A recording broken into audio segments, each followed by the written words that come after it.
Baruch Hashem, we conclude another incredible week of learning 5 minutes of Bitachon a day. And today we're going to wrap up this fourth chapter, hopefully. The fourth chapter, which has taught us how fear could be crippling, literally. How the more one fears, that means he's forgetting that he's wearing that bulletproof vest. And when we remind ourselves that we're wearing a bulletproof vest, when we remind ourselves of our EMUNAH in Hashem, it calms us down. And we realize that at this point, there's no reason to be fearful. But before we continue, I'd like to address a question that someone asked, that wait, if we're not fearful, then what about tefillah? How do we daven? We all know that, or we all maybe think, that an incredible place of tefillah is mitoich sar, is from pain, is maybe from fear. And if we're not anxious, then how will we daven? So the answer to that question is twofold. Number one, we remind ourselves of what we learned previously in the Bais HaLevi from Rav Tzaddik, that the fear itself, the way to channel that fear as we grow in our EMUNAH and Bitachon is through tefillah. Is that when we feel the fear, it's a way that Hashem is calling out to us to talk to Him. But maybe a little bit deeper, if someone wants to know that, wait, if I have no fear, how am I going to really connect in tefillah to Hashem? Well, the answer to that is, as we learned previously in Sharim B'Tefillah, the answer is that the place of tefillah, from haidah, from thanks, from ahava, from our love to Hashem, is that much greater. So there's no fear to be not afraid.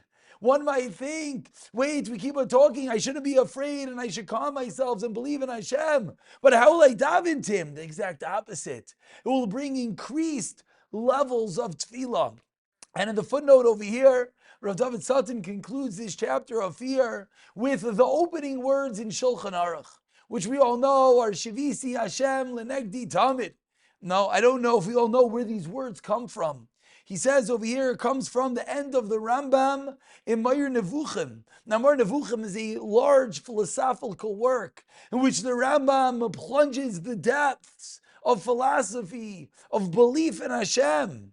And the conclusion of Meir Nevuchim, the concluding works of finding God on this world is Shavisi Hashem Lenegdi Tamid, is finding ways to constantly and consistently place Hashem in front of us. And in reality, that's the opening to Shulchan Aruch, because our entire life, every moment of our day, which is dictated and run by halacha, whether it's in the workplace, whether it's in interpersonal relationships, every bit of code of law is what?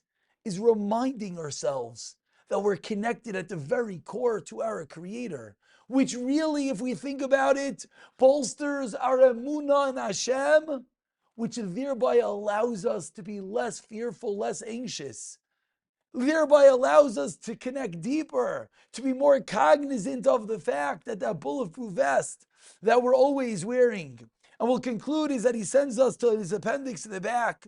In Appendix M, he tells us, how do we build our EMUNAH? If we keep on saying it's the seesaw, that the higher levels of EMUNAH, the less level of fear, the more bitachon we have. So we want to work on our EMUNAH. How do we work on our EMUNAH? So a few ideas he mentions in the back. He quotes famously Rav Victor Miller, as well the Chayves Alvaves in Sha'ar Bechina, which is to realize, look around.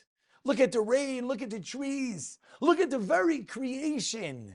And if we do that with an honest eye, we'll just see God everywhere. And the more that we open our eyes to see God, is the more that we'll be able to grow in our EMUNAH, which thereby bolsters our bitachon, as the more we'll realize, yes, Hashem is holding our hands. He quotes over here famously, the Megillah. We just finished Purim. So we think of the Megillah story and we think of the roller coaster ride and we realize, of course, it's God. He's the only one that can be pulling those strings. And then he says something fascinating. And with this, we conclude. There's a letter. It's on page 128 in the Sefer over here. Rav David Sutton quotes a letter from Rav Moshe Feinstein and Rav Yaakov Kamenetsky. This letter was published in 1984. And they write that any thoughtful person will understand how important it is to instill our belief that Hashem watches us personally. And he says it's especially critical in our chinuch. We have to tell our children, mommy's here for you, daddy's here for you, but Hashem is here for you. God is watching us always. And he says, you know what a good strategy is? To keep a notebook and to write every time that you feel Hashem in your life.